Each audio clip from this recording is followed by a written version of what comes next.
Olá a todos.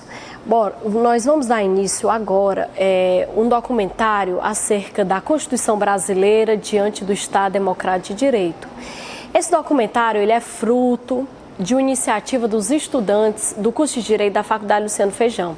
Esses estudantes eles se dirigiram a um congresso de Direito em Fortaleza e lá eles tiveram acesso a vários constitucionalistas aqui do Brasil e de fora, a exemplo de Portugal. Daqui do Brasil nós podemos citar Dalmo de Abreu Dalari, Gilberto Bercovici, Pedro Lenza, Hugo de Brito Machado II, de Portugal Canotilho, Jorge Miranda, dentre outros. Então esse grupo de alunos, eles relacionaram vários quesitos, vários questionamentos a respeito do atual contexto vivido pelo Brasil, perante a Constituição, e questionaram esses professores constitucionalistas. Então, esse documentário é uma iniciativa desses alunos, orientado pelo professor de Direito Constitucional, professor Gilney Bezerra. Certo? Então, inicialmente a Faculdade Luciano Feijão gostaria de enaltecer essa iniciativa feita pelos alunos, de terem se manifestado, de ter a iniciativa de relacionar questões, de ter esse contato com esses professores constitucionalistas. No mais, eu desejo que vocês assistam e tenham um bom proveito do documentário. Olá, amigos. Eu sou o professor Gilney Bezerra, professor de Direito Constitucional do curso de Graduação em Direito da Faculdade Luciano Feijão. É com enorme honra que eu venho aqui dar abertura a esse documentário. Na sequência, a professora Renata falou inicialmente da importância desse trabalho para o curso de graduação da Faculdade Luciano Feijão. E eu quero já, desde o início, parabenizar essa iniciativa dos alunos da Faculdade Luciano Feijão de terem buscado, por iniciativa própria, a trazer o que há de melhor na doutrina constitucional brasileira para todos nós. O direito constitucional hoje ele vive um momento de destaque. A Constituição é a lei suprema do ordenamento jurídico. Isso significa que nenhum outro microsistema jurídico pode ser estudado ou analisado sem que seja com enfoque constitucional. E é isso que o Congresso Internacional de Direito Constitucional, sediado em Fortaleza, com o título Ontem os Códigos, Hoje a Constituição, trouxe para nós essa realidade de supremacia constitucional. Essa frase foi dita por Paulo Bonavides, um constitucionalista cearense, inclusive. Então, é hora de deixar o caminho aberto. Vocês vão se deparar com grandes nomes da doutrina constitucional e é uma grande honra, uma grata satisfação estar dando início a esse trabalho. E parabenizo aos alunos da Faculdade Luciano Feijão por essa iniciativa. Então sejam bem-vindos, desfrutem de tudo isso que a gente vai mostrar agora, bons estudos, que o direito constitucional seja realmente elevado à posição que ele merece. Abraço em todos.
Você já imaginou reunir em um único documentário grandes constitucionalistas com o intuito de analisar o cenário histórico, jurídico e político que vivemos e fazer uma perspectiva para o futuro do constitucionalismo?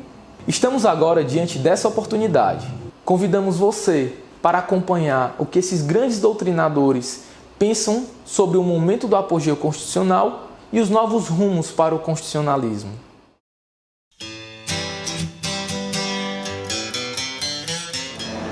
Eu quero obrigado pelo convite para encerrar essa discussão acerca do futuro, questões constitucionais.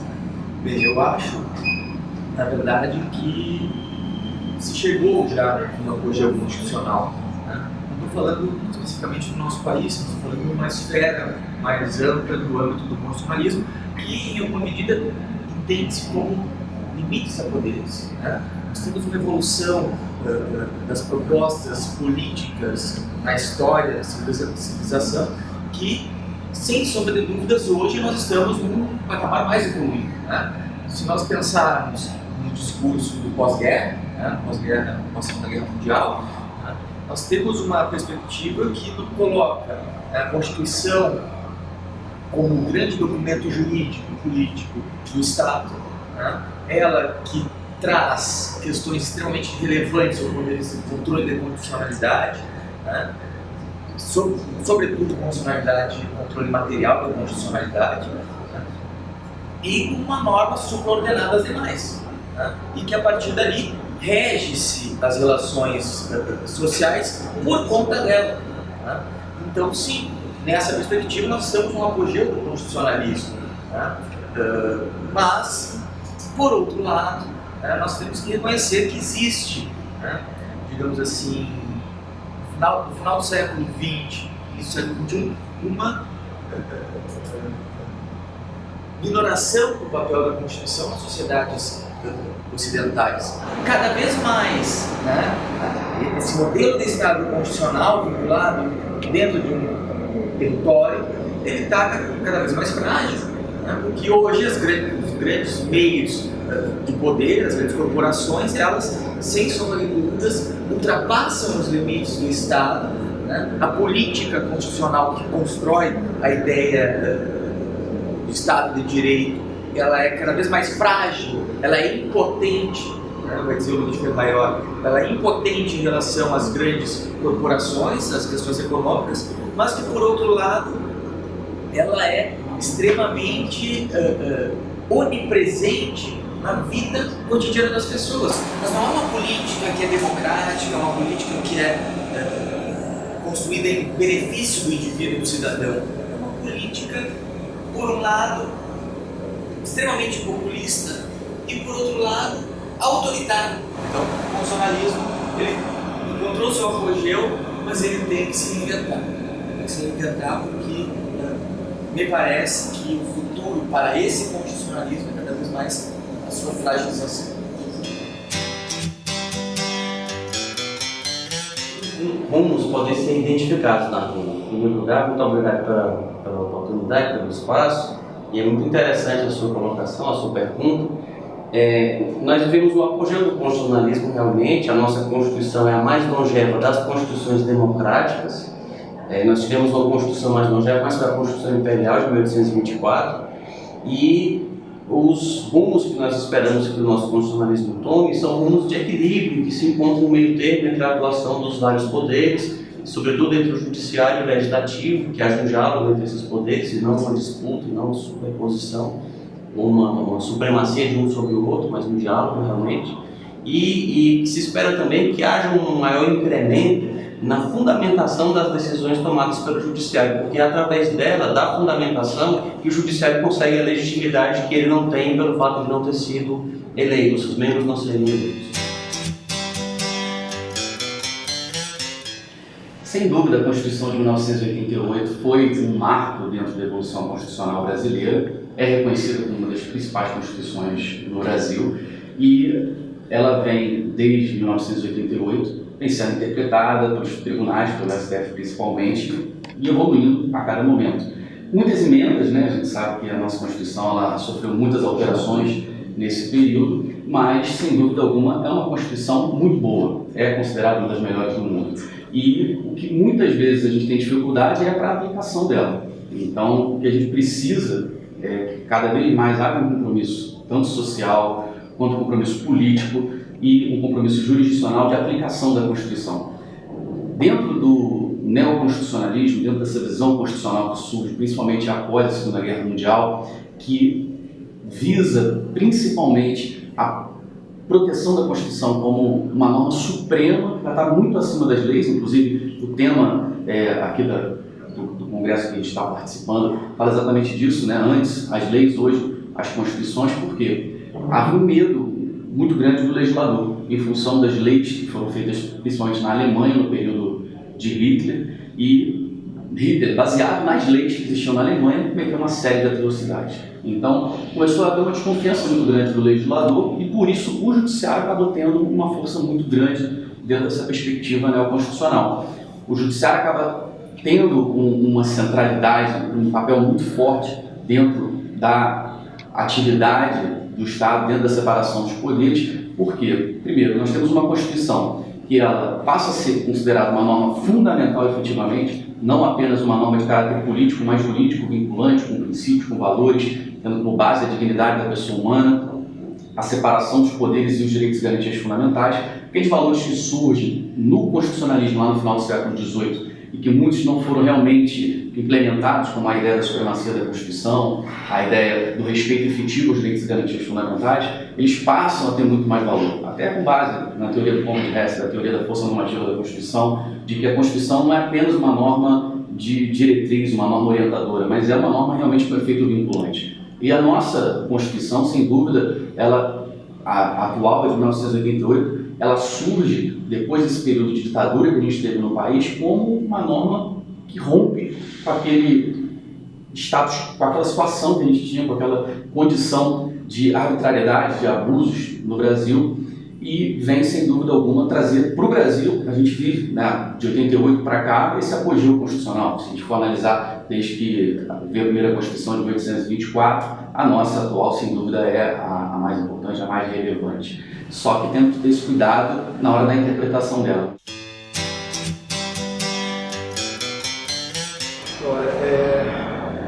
Se a gente olhar o cenário local, que são os cenários brasileiros, talvez a gente fique um pouco perplexo, porque ao mesmo tempo que a gente tem todo um debate, um discurso em torno da realização da Constituição, do papel da Constituição, e muitas vezes o que nós observamos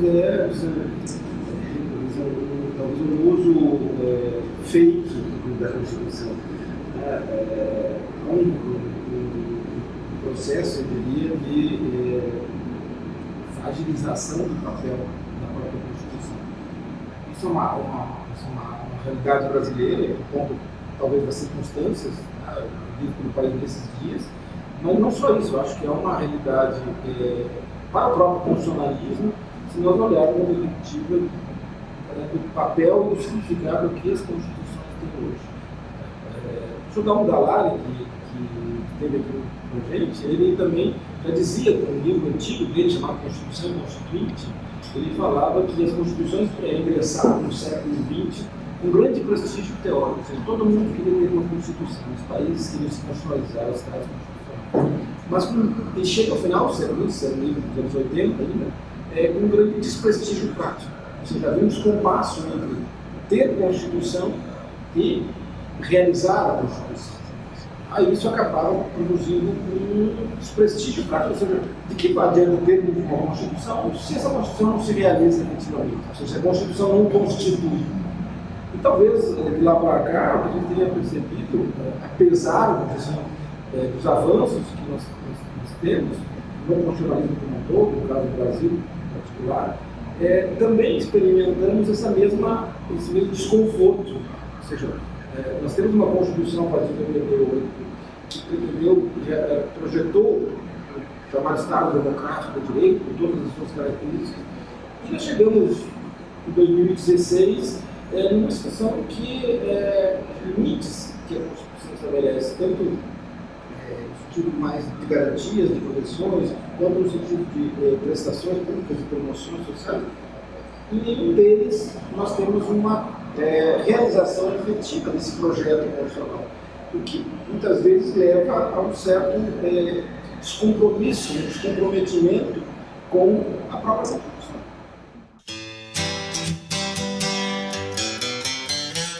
Obrigado pelo convite.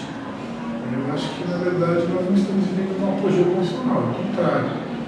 A Constituição está sendo destruída a olhos vistos. A relação dos poderes está sendo desestruturada. A instituição, a presidência da República está sendo completamente diminuída. Estamos vendo um golpe parlamentar contra a presidente que foi legitimamente eleita.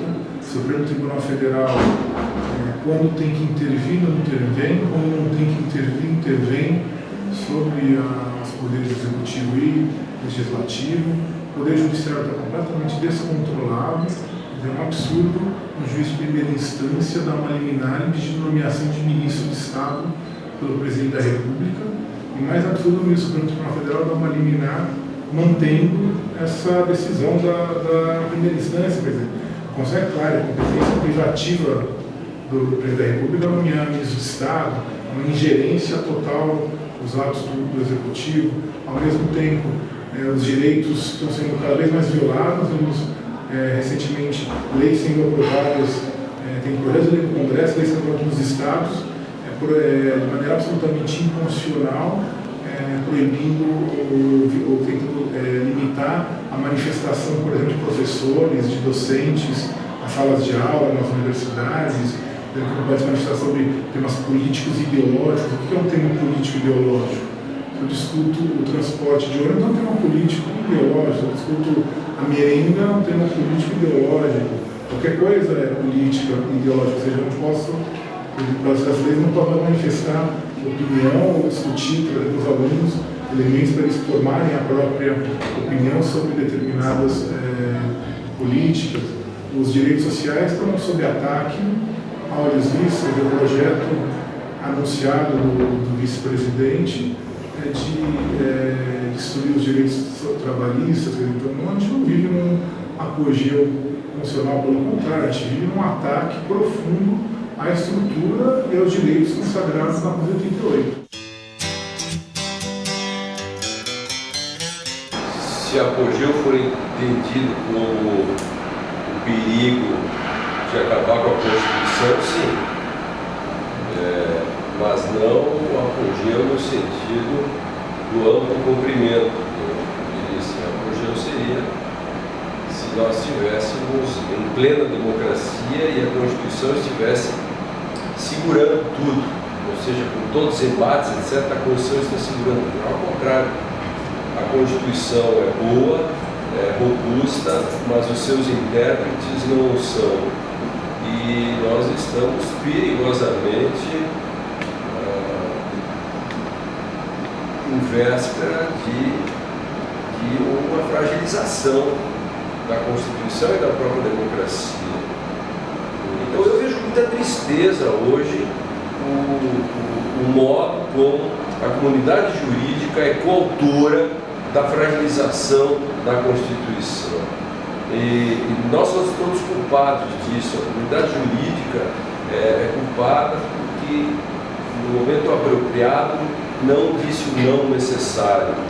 Eles foram deixando acontecer desde o direito civil até o direito penal, passando pelo processo penal, e um dia chegamos na Constituição, isto é, no início ficaram fazendo princípiozinhos, brincando com o direito civil, fazendo afetividade, dando 3 pais, 5 pais para os filhos, aí indenização por abandono afetivo, metade da herança para amante, depois foram indo, e o Brasil, os juristas foram escrevendo livros, boa parcela dos livros que você usa hoje na faculdade tinha que ter uma tarja escrito, o Ministério da Educação avisa o uso constante desse material, vai fazer mal à sua saúde mental, entendeu? E nós fomos indo. O resultado disso é que quando, na hora H, que a Constituição tinha que chegar no apogeu, como você perguntou, aí nós não temos quadros.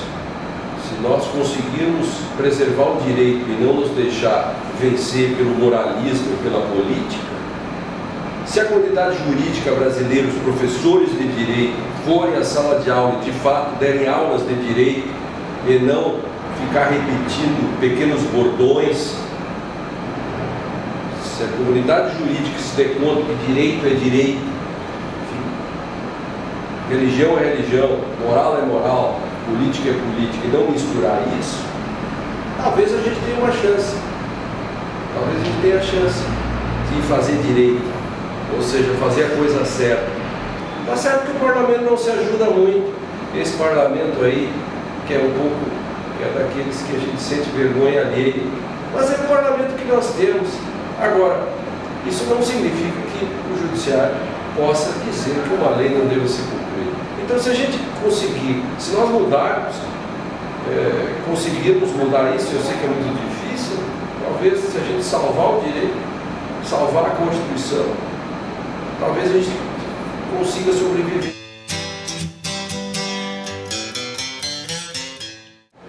Eu tenho convicção de que o constitucionalismo vai continuar, e especialmente por uma razão muito importante. Nós temos hoje no Brasil uma Constituição que é reconhecida internacionalmente como as mais democráticas do mundo.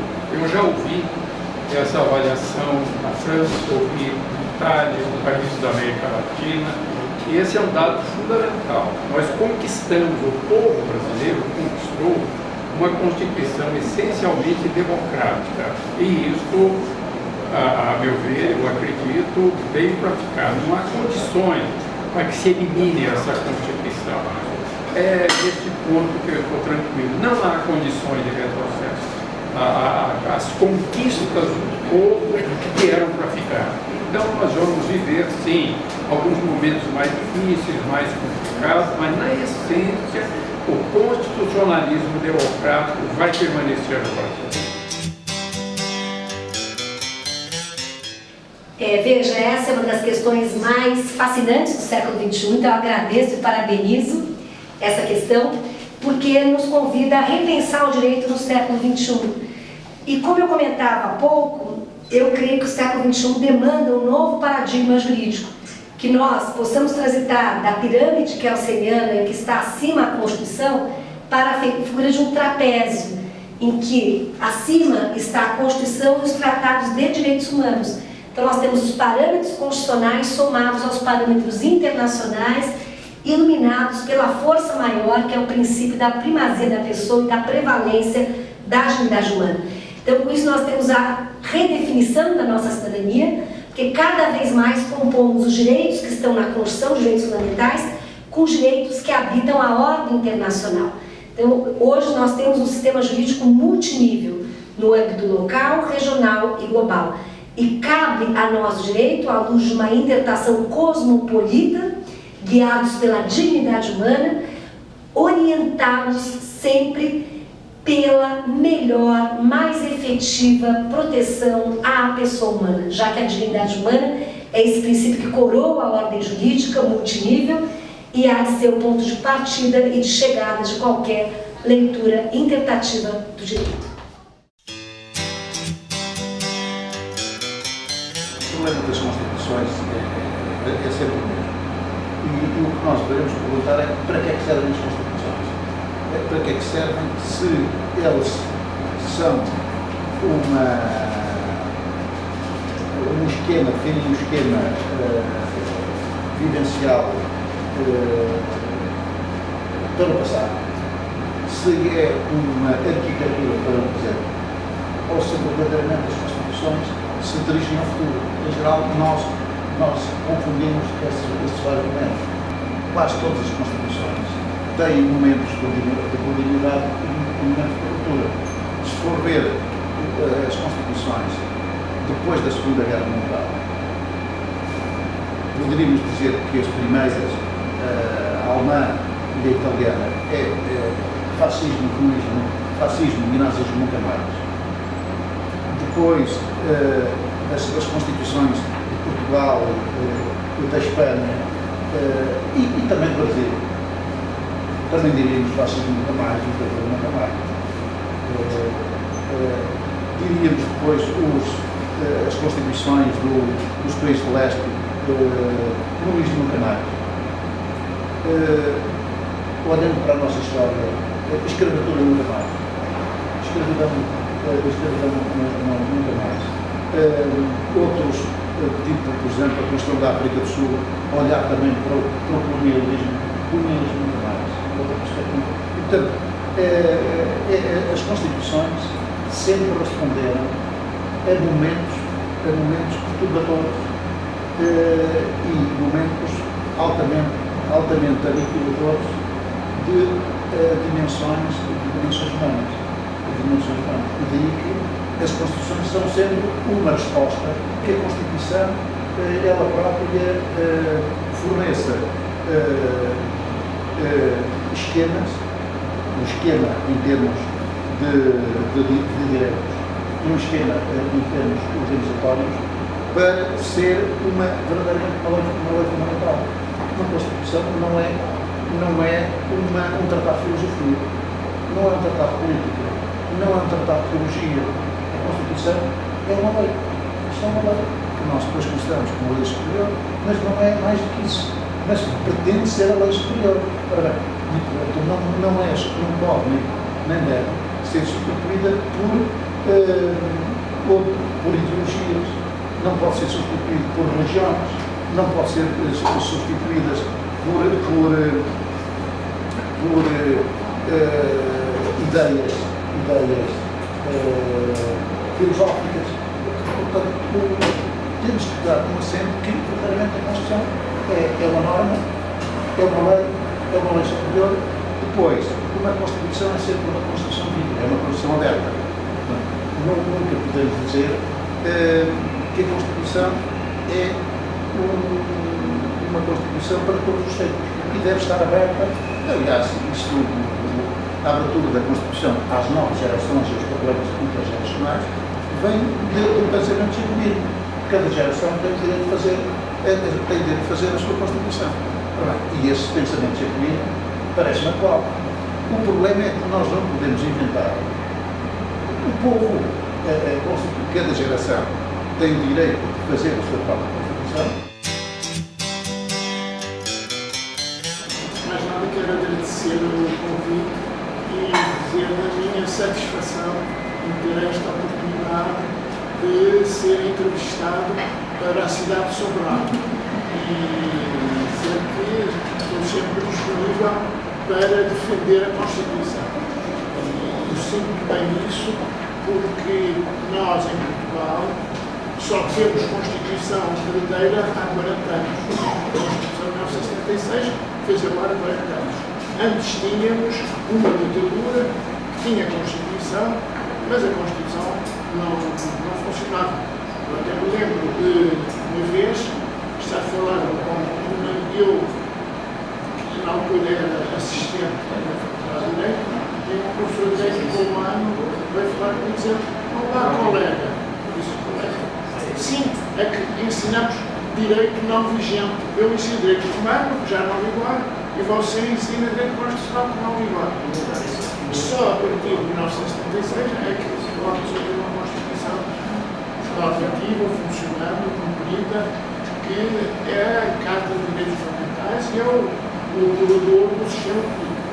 O Brasil tem uma experiência em muitos aspectos parecida, teve também uma ditadura militar até 1985, depois o Constituinte, tem agora a Constituição de 1988. E o Brasil, com a Constituição de 1988, tem tido uma época de desenvolvimento muito grande no plano dos direitos fundamentais, do Estado Social, do federalismo, da autonomia municipal, da posição do Brasil no mundo. A Constituição de 1988 tem sido a grande base do respeito que o mundo hoje tem pelo Brasil, que é a grande base do ordenamento jurídico brasileiro.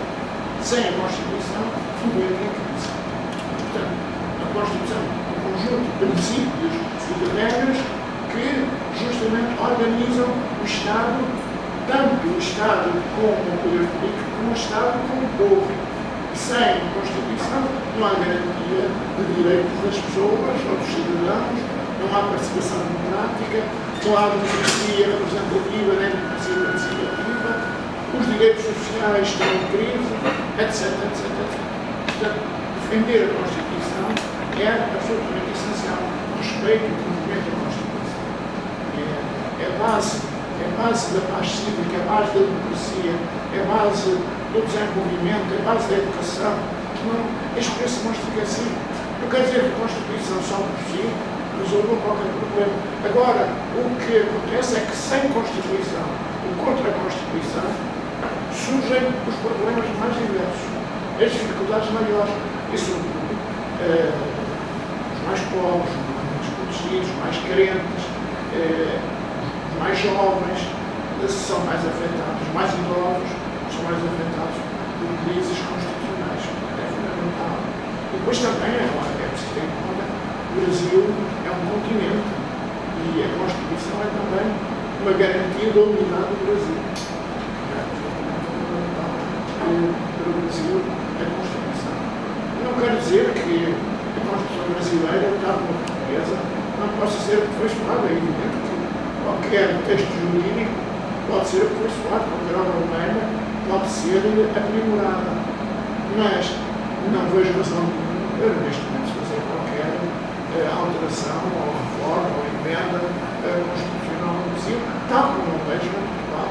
Quando surgiu a crise económica e financeira, já há uns anos, nós temos tido muitas dificuldades financeiras, aliás, como toda a Europa, a União Europeia está numa grande crise, mas algumas pessoas defenderam a revisão da Constituição, uma emenda mais.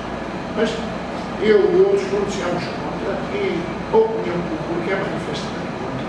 Há uma consciência hoje muito grande do valor da Constituição. Eu penso que o Brasil também é, e é fundamental.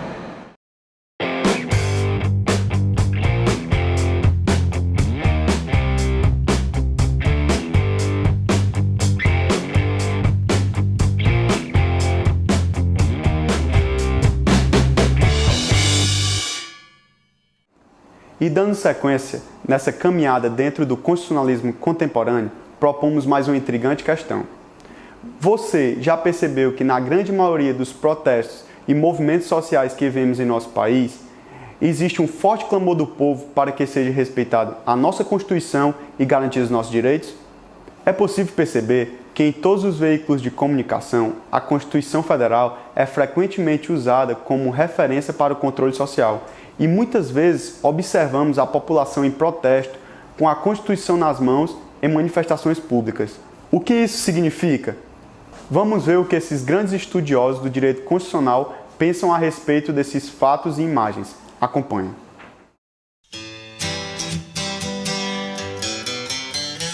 É muito interessante a pergunta, porque ela procura colocar a Constituição como um símbolo, né? Um símbolo de um momento que o país passou, de um momento que ele saía de uma ditadura e de um momento em que a Constituição serviu ali como talvez um porto seguro contra essas atrocidades que o país vivenciou. E eu, sem dúvida, vejo realmente como um símbolo bastante importante. A Constituição Cidadã Brasileira de 88 é uma Constituição que assegurou diversos direitos.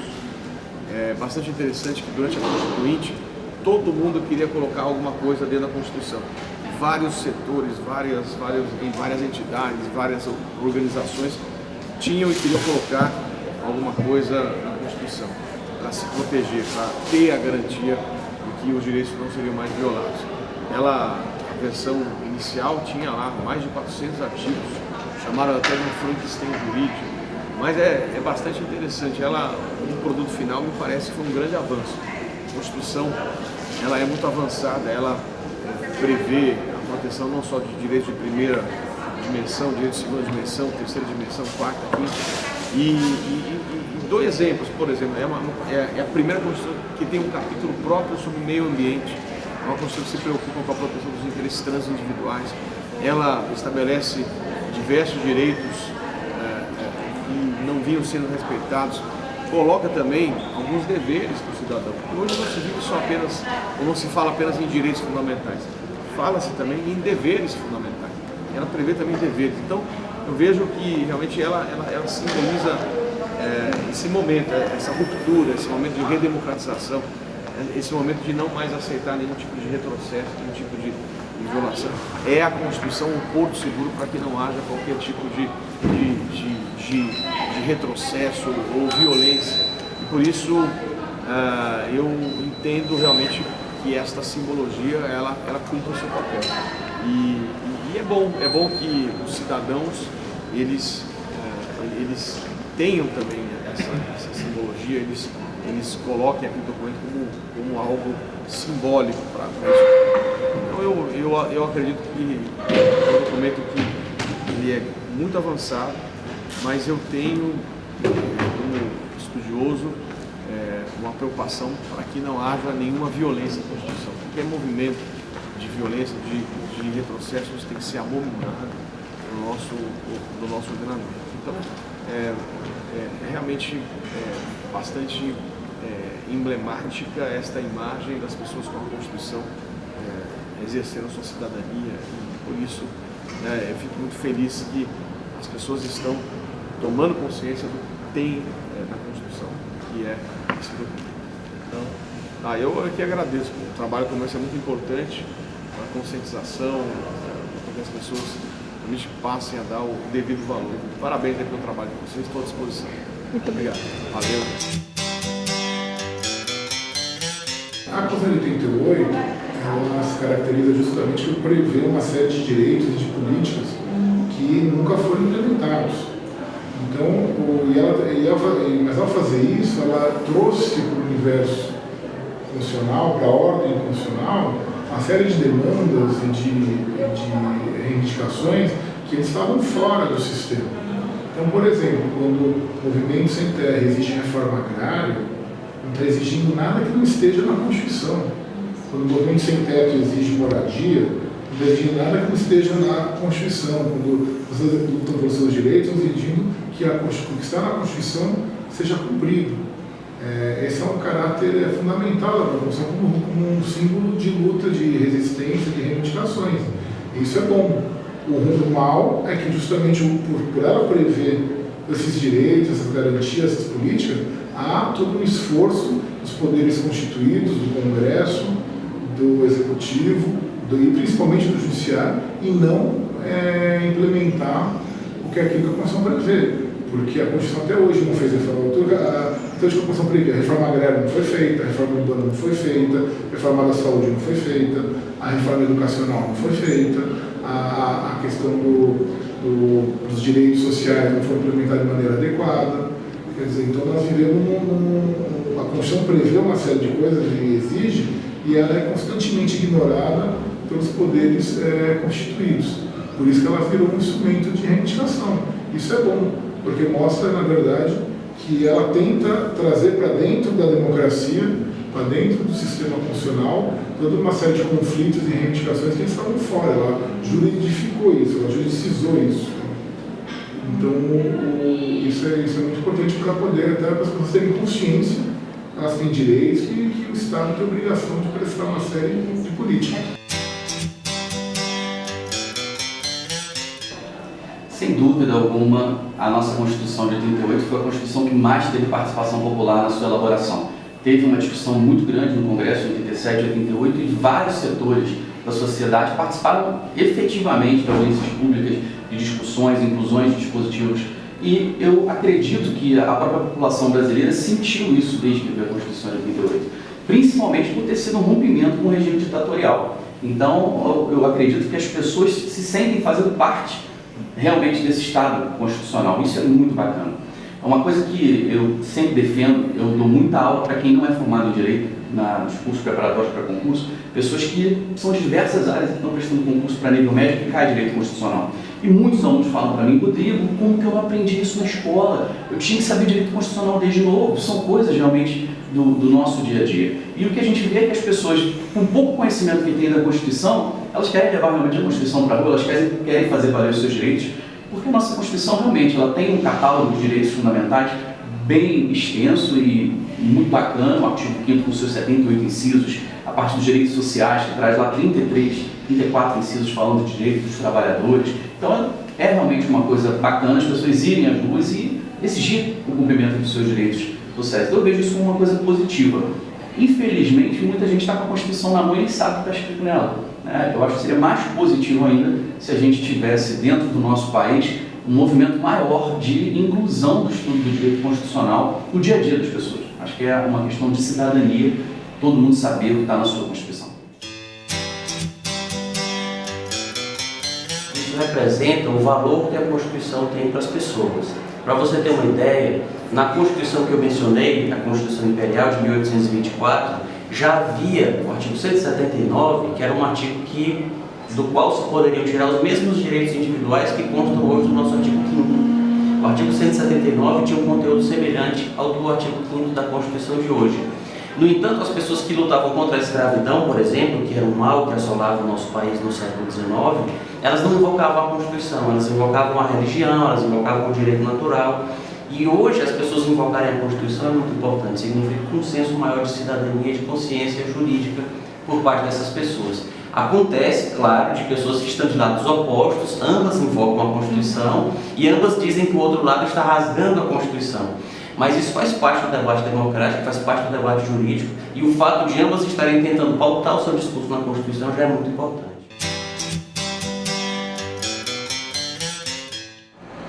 Bom, em primeiro lugar, esta percepção que a Constituição foi uma conquista do povo, ela foi feita pelo povo. Eu posso dizer isso porque tive atuação na linha de frente. Primeiro, me opondo à ditadura, depois explicando aos brasileiros o que era a Constituição e o que era a Constituinte. E o povo efetivamente participou.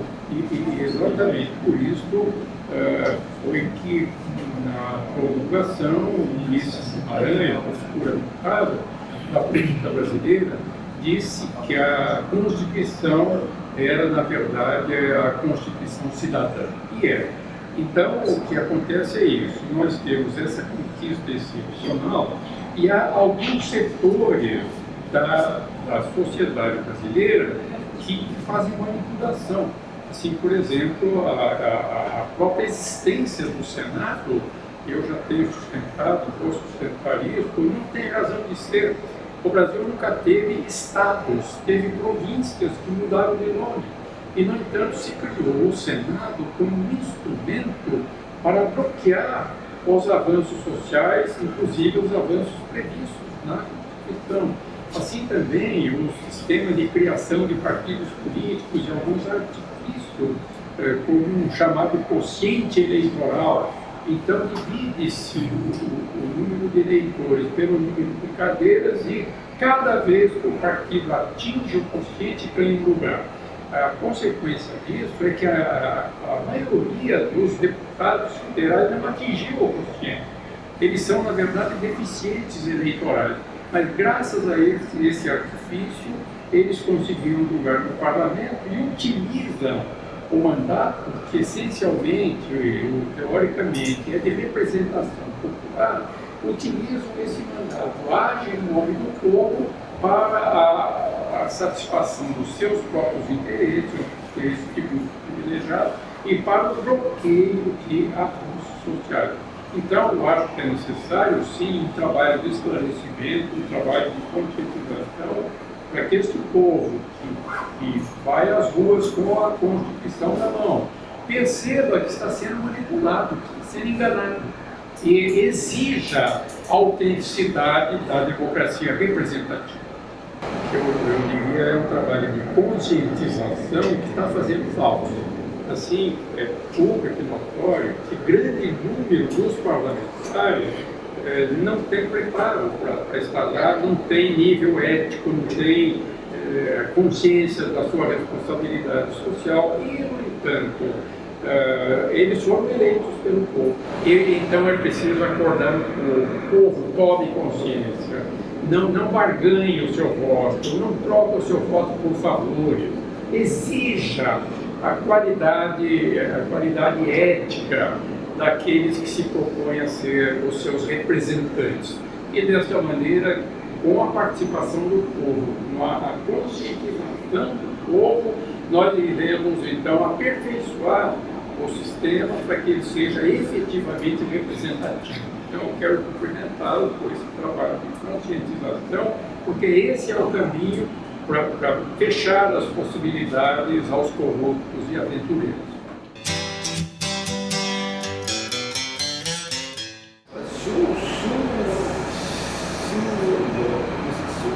Se a Constituição fosse realizada como um processo efetivamente de respeito à Constituição, uma busca por efetivação, seria ótimo, porque já o deputado Luciano Guimarães, na época da promulgação da Constituição, ele dizia: a Constituição, mais que um documento normativo, é um documento cidadania, ela pertence ao povo que tem que fazer valer a Constituição. Mas, evidentemente, tomando a Constituição em seus próprios termos, para que ela se concretize. O que eu observo muitas vezes é tomar a Constituição, mas em contradição com a própria Constituição. Como disse antes, tomar a Constituição, levar a Constituição à rua para pedir um golpe militar institucional, é, na verdade, estar indo de encontro à Constituição, não ao encontro à Constituição. Então, parece que há, muitas vezes, um certo descompasso, ou descomprometimento efetivo em apresentar a Constituição, mas agir em confronto ao próprio texto constitucional. Não sei se essa presença da Constituição nos meios de comunicação na rua, se ela de fato é uma presença positiva, não seria positiva. A utilização delas está sendo positiva ou o contrário. E me preocupa muito essa questão da falta de memória. Mesmo as faculdades de direito hoje, a gente brinca, os meninos que ingressam na faculdade de direito hoje são pós-constituintes, são mais do que pós-constituintes. Hoje ingressam nos anos 2000 quase, 99, 98, já tinha 10 anos da Constituição. E nós, professores, muitas vezes, não contamos as origens da Constituição. E esses meninos não sabem. Para eles, a Constituição já estava aí, eles nasceram, a Constituição já estava aí e pronto. Ou seja, perderam a dimensão simbólica de todo o processo de reconstitucionalização do país e, portanto, não tem um compromisso a esse projeto. Isso me preocupa.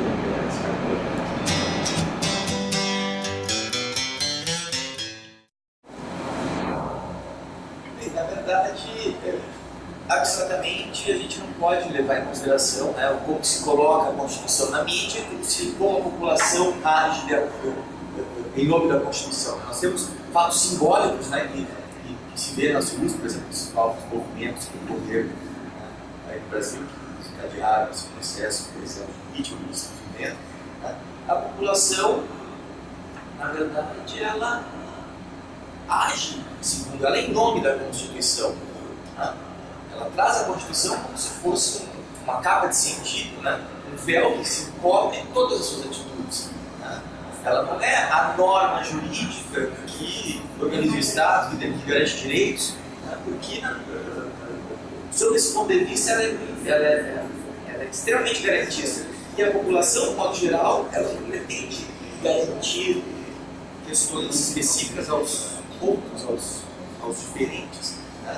A população pretende se valer de um momento histórico sem compreensão adequada do que está ocorrendo, né, e traz a Constituição como um modelo. Né. Da mesma forma ocorre com uma perspectiva da comunicação, da mídia. Né.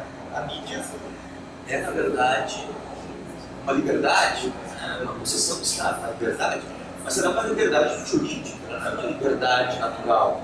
Então ela tem que ter, em uma medida, uma regulação, até porque nós sabemos muito bem que a mídia, sobretudo no Brasil, ela passa como se fosse um poder econômico, né? Ela é um poder empresarial. E esse poder empresarial, na verdade, age manipula e age sobre a vida de cada indivíduo na sociedade. Então, como nós vamos admitir todas as atitudes da mídia em nome da liberdade da imprensa, e essa liberdade da empresa que ela está defendendo, que é a liberdade de uma empresa, como a esfera pública, para ser mais adequado mesmo, como a esfera pública vai regular isso? É por isso que, em nome disso, que existe a Constituição. As garantias individuais das pessoas em carne e osso. Uma das concessões que o Estado faz a uma determinada empresa midiática.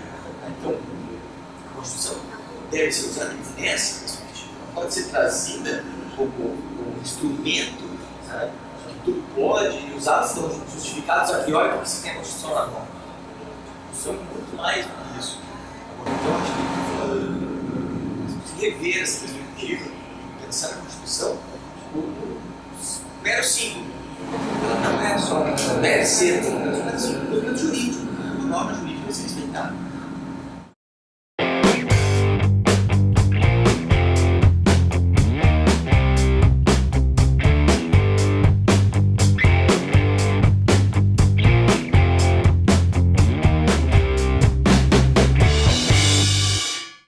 Chegamos, enfim, ao último bloco desse documentário.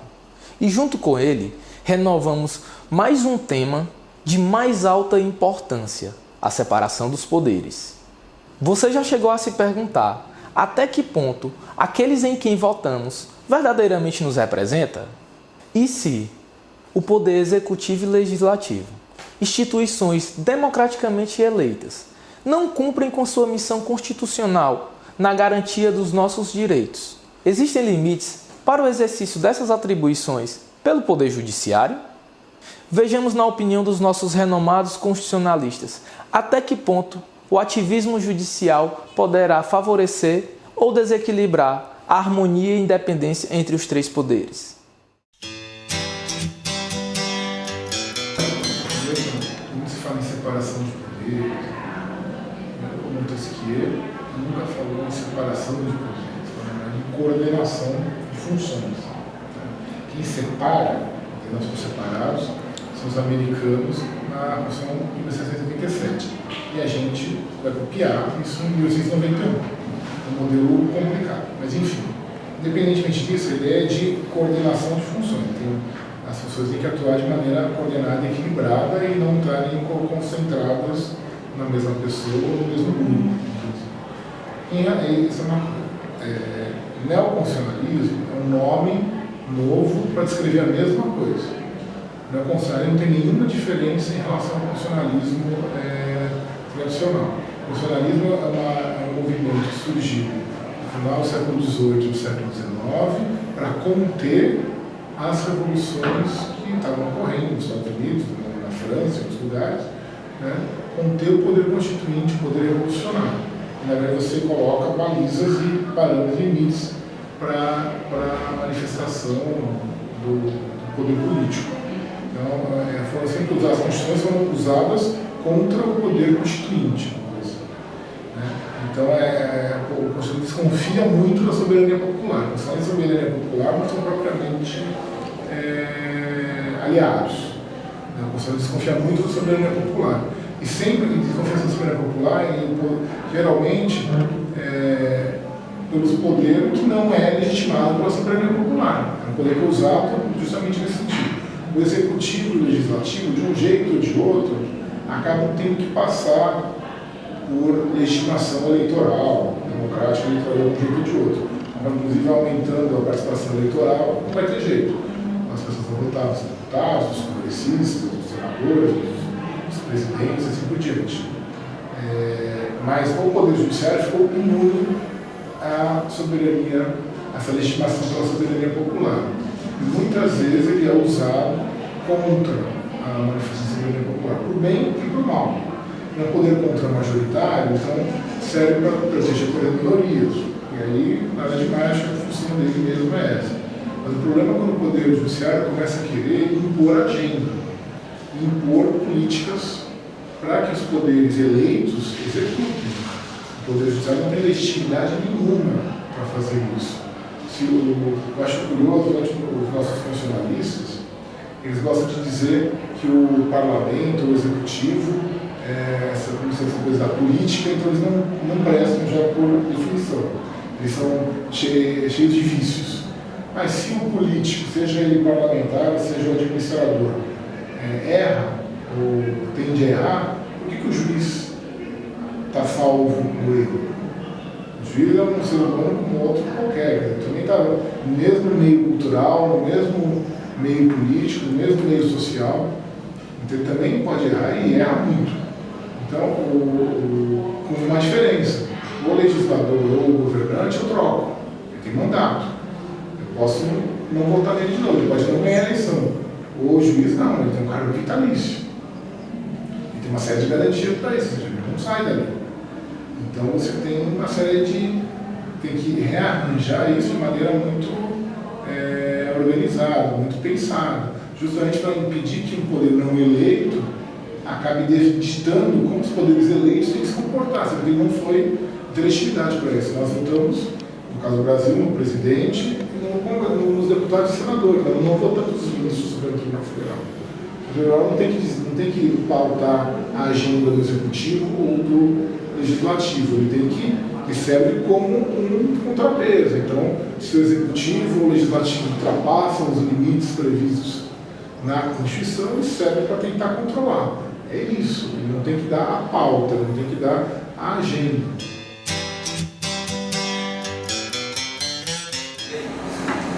Tratar a questão da separação de poderes entre o judiciário e o constitucionalismo é um tema árduo, né? Mas vamos lá. Bem, ativismo judicial não é bom nunca. Não é bom nunca. Não acredito na possibilidade dos juízes resolverem todos os problemas da República. Estamos numa crise institucional que não será resolvida pelo Poder Judiciário. Muitas vezes o Poder Judiciário já foi chamado para resolver problemas individuais, né? E sucumbiu. Acho que não é por aí a questão.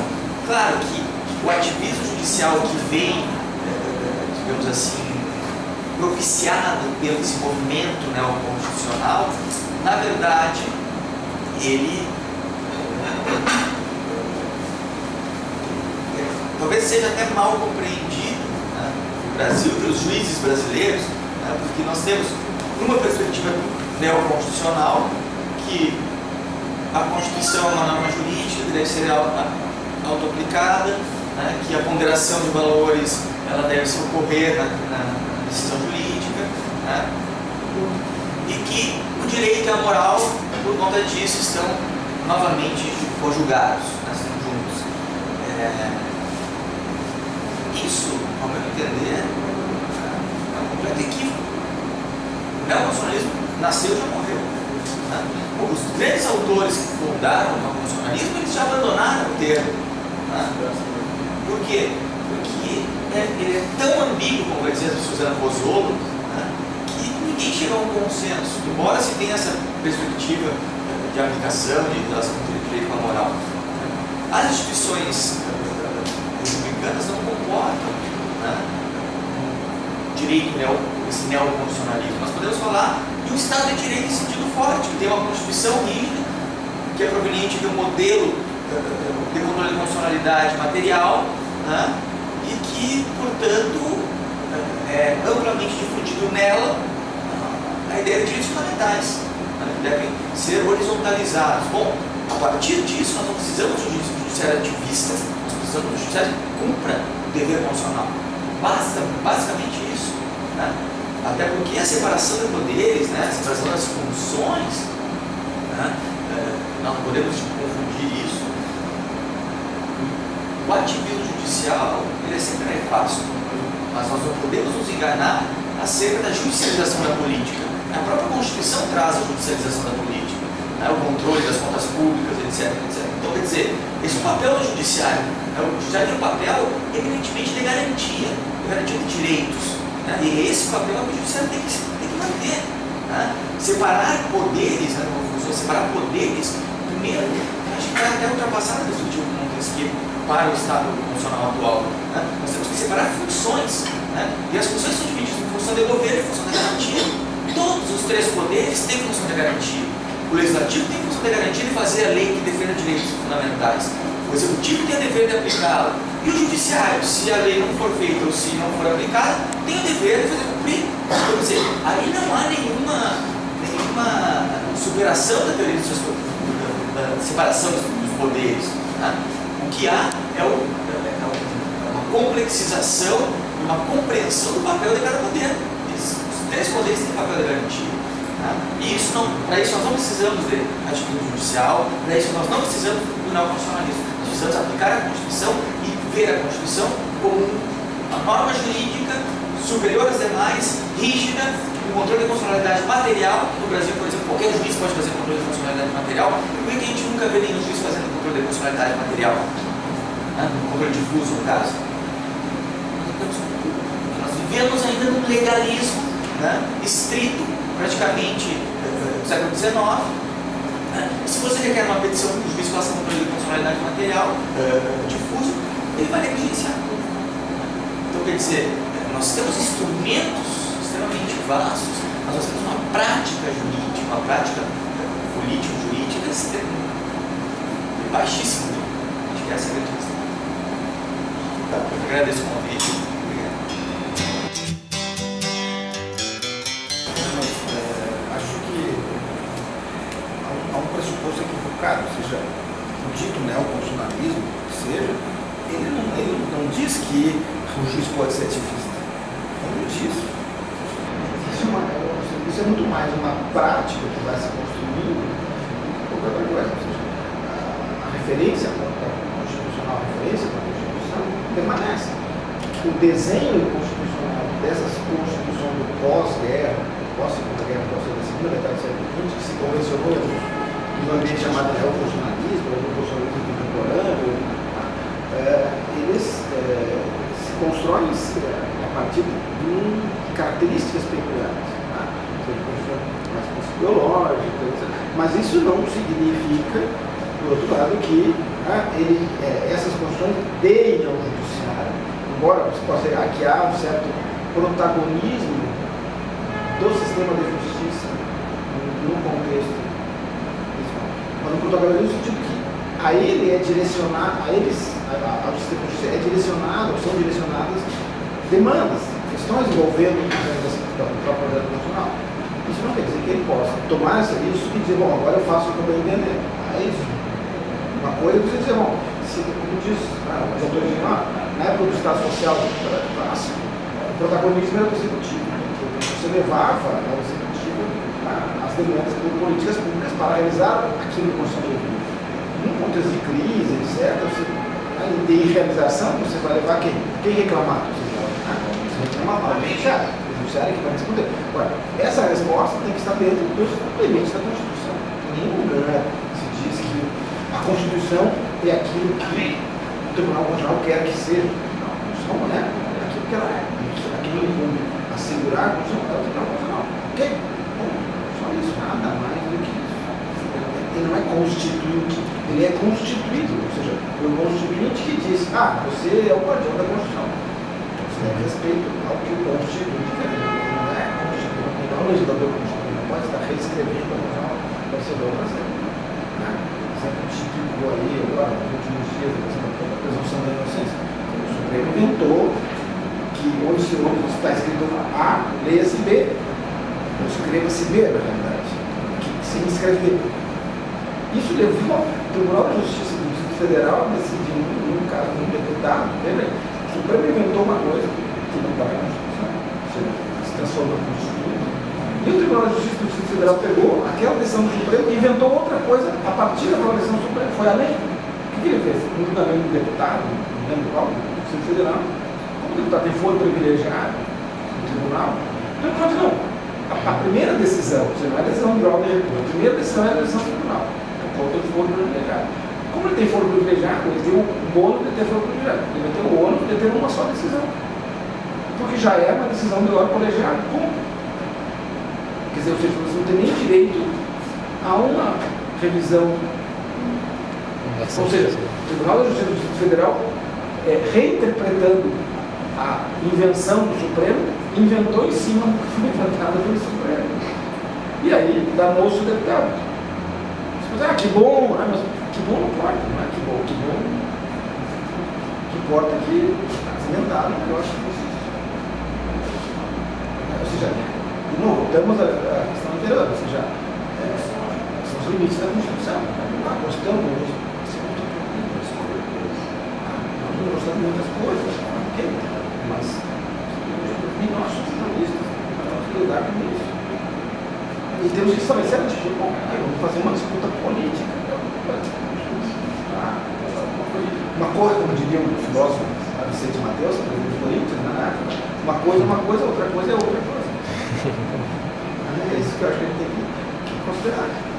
Essa dimensão do invencionismo jurisprudencial está demais. Eu sou pena de a gente perder as referências. E aquela história. O ativismo é bom quando for a meu favor. Bom, fico feliz por você estar podendo realizar esse tipo de trabalho e se preocupando com temas que estão importantes, não apenas circunstancialmente, são importantes para o destino do país.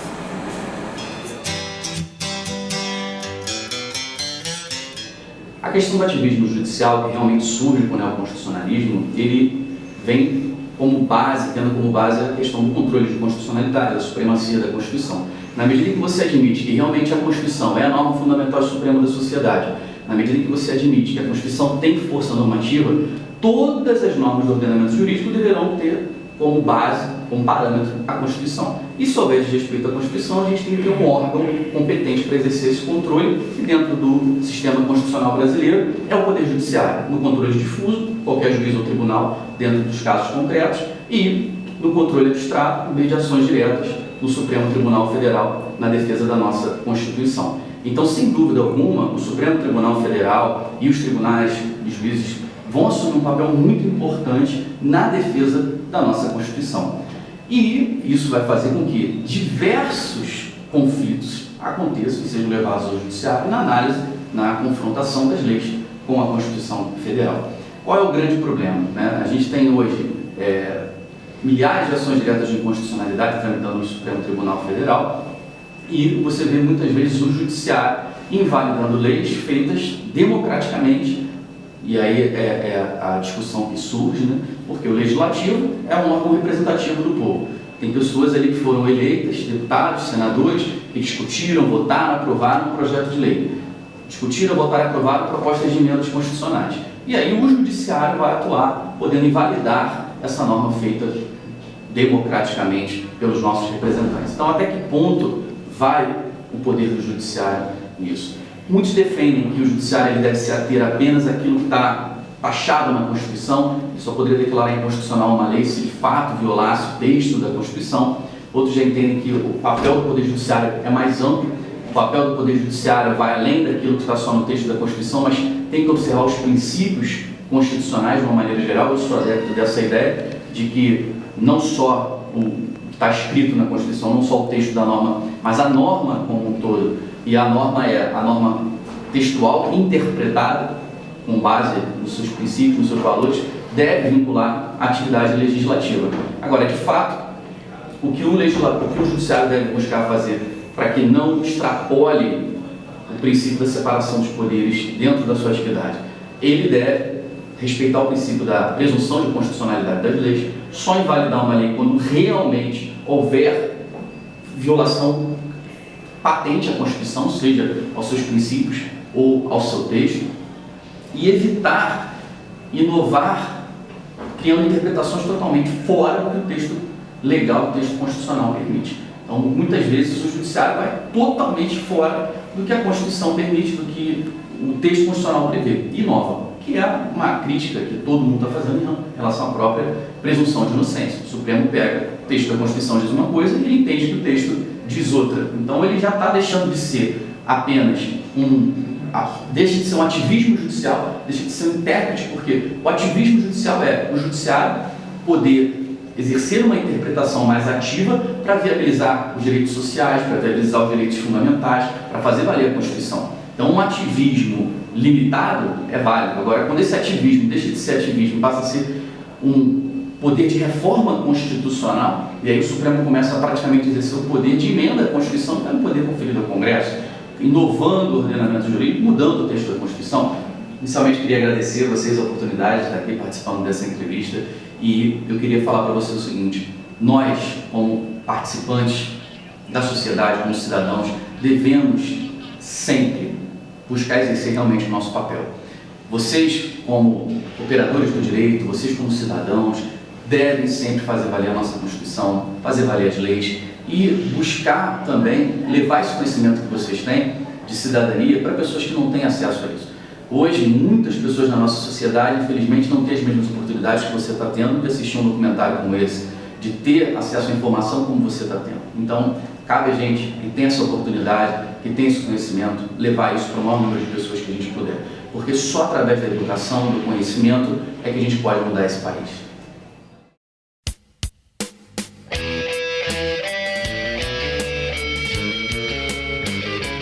Bem, essa ideia, né, de desenvolver esse documentário surgiu quando tivemos conhecimento de um congresso internacional que ia haver em Fortaleza, que reuniu em um único local grandes constitucionalistas, né? Então, na hora que eu tive conhecimento desse congresso, eu procurei reunir um grupo de amigos, né, de acadêmicos, para que a gente conseguisse desenvolver esse trabalho. E aí a gente conseguiu um professor para que pudesse estar nos acompanhando nessa trajetória, né?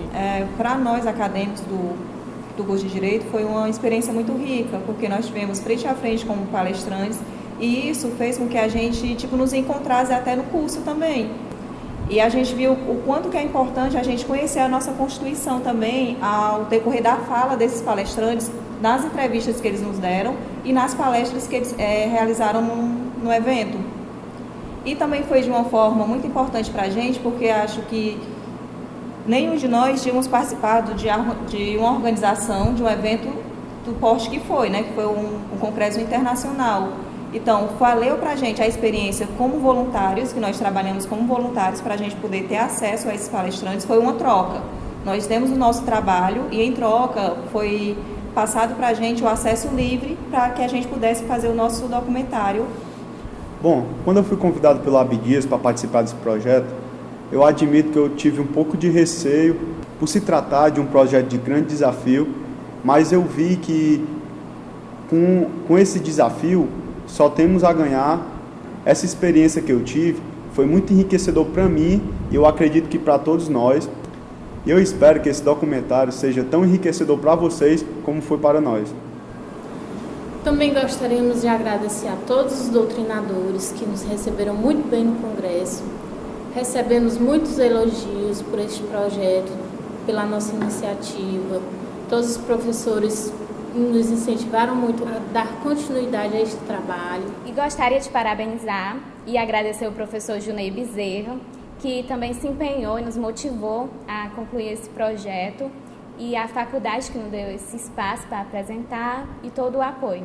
Bem, não poderíamos deixar de fora todos que nos apoiaram, a Faculdade Luciano Feijão, a Execute, Jovem em Ação e IDEC, que nos forneceram todo o suporte para que a gente pudesse estar desenvolvendo esse trabalho bem ousado, um trabalho bem complexo, que demorou bastante tempo para que a gente pudesse estar concluindo e estar aqui disponibilizando, apresentando para vocês.